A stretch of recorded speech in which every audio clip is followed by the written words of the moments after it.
Okay, so I'm not a millionaire yet. I get that.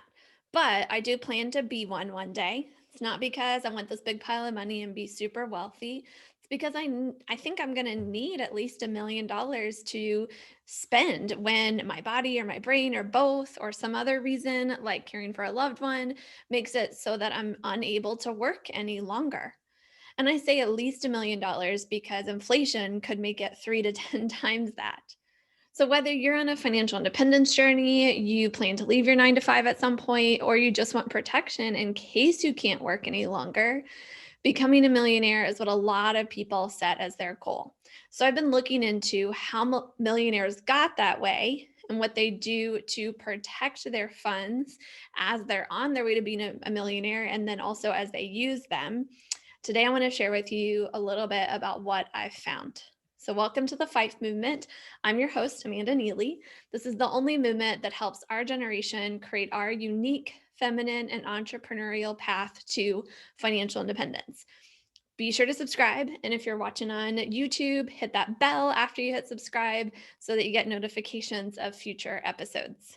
Now, if you haven't checked out the last two episodes with the biggest threat to becoming a millionaire, number one and number two, please do so. I share how volatility can make a potential millionaire into a 750,000 dare, and then how fees can actually make you a 500,000 dare or half a millionaire.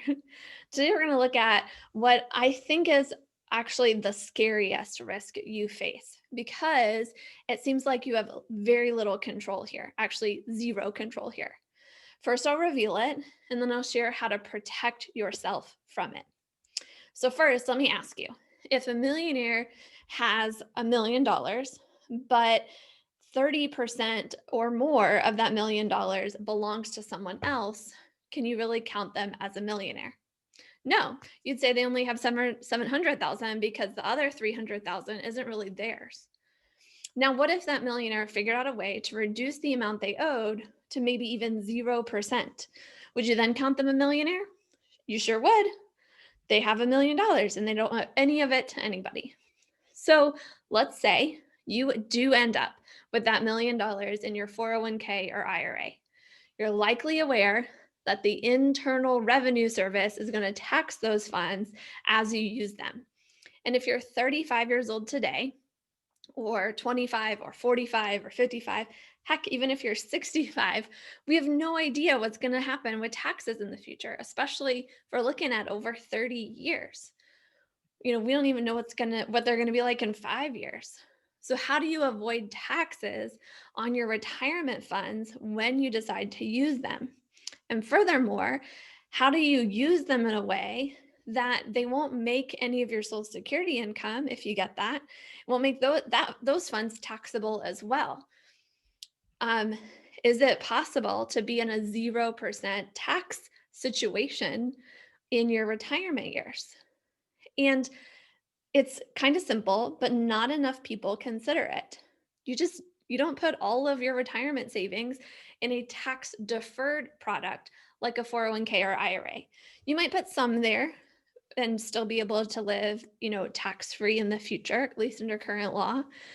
But you might also find some other kinds of accounts where you go and pay your taxes now and then you don't have to worry about them later.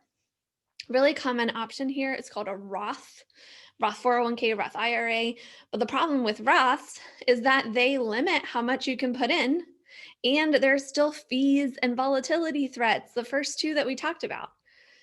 So, what do millionaires do to protect their wealth from taxation? Are they all setting up some offshore accounts and practicing tax evasion?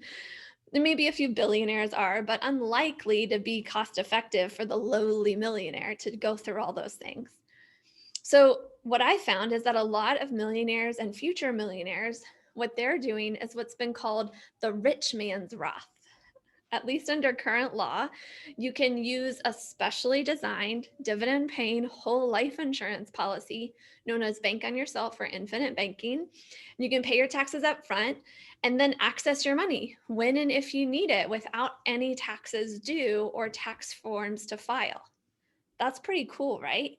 And the limit on how much you can put in there is really up to you and what makes sense for your financial situation. And because unlike these Roth accounts, you're not limited to just 6,000 or maybe 7,000 if you're old enough. And unlike the Roth accounts, there's no penalty if you want or need to use the funds before you're 59 and a half or 5 years in or whatever the law is. So to find out more about what this looks like, you can click the link in the description. There'll be some more information there. Um, but let me just tell you, the 0% tax in retirement is possible, but you have to be strategic about it. So if you take no other step after watching this video, I want you to at least look into the idea of tax diversification. I want you to look into it with at least the same scrutiny that you think about diversification with where your money is, right? You don't want to invest in all one stock, just like you don't want your entire retirement savings invested in one product that has one kind of tax thing to it. You want to diversify. That's kind of the main rule of thumb here. And again, work with a professional to determine what that means for you. So thanks for joining me and connecting with the FIFE movement. As you go about your day today, remember, wealth is coming your way. Your quest is to prepare for using it well and avoiding these three big risks to your becoming a millionaire, right? Volatility, fees, and taxes. And then in the next episode, I've got a bonus number 4 that a lot of people don't think about because they're so focused on just the numbers. So be sure you hit subscribe so you get that episode. And then also you're invited to connect with the community. You can visit fifemovement.com and find out how to do that. My gift has helped you today. Please pay that gift forward by sharing this content with a friend. My gratitude in advance. To help this video be seen by more people, please hit the like button. We invite your feedback in the comments too.